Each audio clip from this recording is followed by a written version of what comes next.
വിളവെടുപ്പ് ആരംഭിച്ചതോടെ കാപ്പിക്കുരുവിന്റെ വിലയിൽ ഇടിവ്. 2 മാസത്തിനിടെ 1 കിലോ റോബസ്റ്റ കാപ്പിക്കുരുവിന്റെ വില 50 രൂപയും കാപ്പിപ്പരിപ്പിന്റെ വില 75 രൂപയും കുറഞ്ഞു. വിളവെടുപ്പിന് സമയത്ത് തൊഴിലാളികളെ കിട്ടാനില്ലാത്തത് ചെറുകിട കർഷകരെ പ്രതിസന്ധിയിലാക്കുന്നുമുണ്ട്.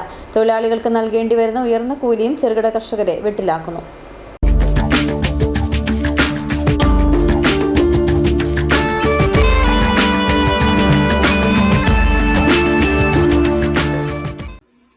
രണ്ട് മാസം മുമ്പ് റോബസ്റ്റ കാപ്പിക്കുരുവിന് 240 രൂപയായിരുന്നത് ഡിസംബർ അവസാനമായപ്പോൾ 190 രൂപയായും കാപ്പിപ്പരിപ്പിന് 2 മാസം മുമ്പുണ്ടായിരുന്ന 450 രൂപ 375 രൂപയായുമാണ് കുറഞ്ഞത്. 2021 ഡിസംബറിൽ കാപ്പിക്കുരുവിന് വില 80 രൂപയും പരിപ്പിന് 140 രൂപയുമായിരുന്നു. 2022 കാപ്പിക്കുരു വില 93 രൂപയും പരിപ്പ് വില 175 രൂപയുമായി. 2024 കാപ്പിക്കുരുവിന്റെ വില 222 രൂപയും പരിപ്പിന് വില 395 രൂപയുമായി ഉയർന്നു. ജില്ലയിൽ കാപ്പി കൃഷി ചെയ്യുന്ന 150ഓളം വൻകിട എസ്റ്റേറ്റുകളും 20,000ഓളം ചെറുകിട കർഷകരുമാണുള്ളത്.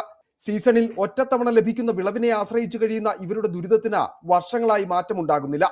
ദിവസം 800 രൂപയിലധികം കൂലി നൽകിയെങ്കിൽ മാത്രമേ കാപ്പിക്കുരു വിളവെടുപ്പിന് ഉൾപ്പെടെ തൊഴിലാളികളെ ലഭിക്കുകയുള്ളൂ. എല്ലാ സമയത്തും പണിയില്ലാത്തതിനാൽ ചെറുകിട കർഷകരുടെ തോട്ടങ്ങളിൽ ജോലി ചെയ്യാൻ യഥാസമയം തൊഴിലാളികളെ ലഭ്യമാകാനും ബുദ്ധിമുട്ടാണ്. ഇവരെത്തിയാലും ഉൽപ്പന്നത്തിന്റെ വിലയുമായി തട്ടിച്ചു നോക്കുമ്പോൾ കർഷകർക്ക് നഷ്ടം മാത്രമാണ് മിച്ചം. അതിനാൽ സ്വന്തമായി വിളവെടുക്കുന്ന കർഷകരുമുണ്ട്.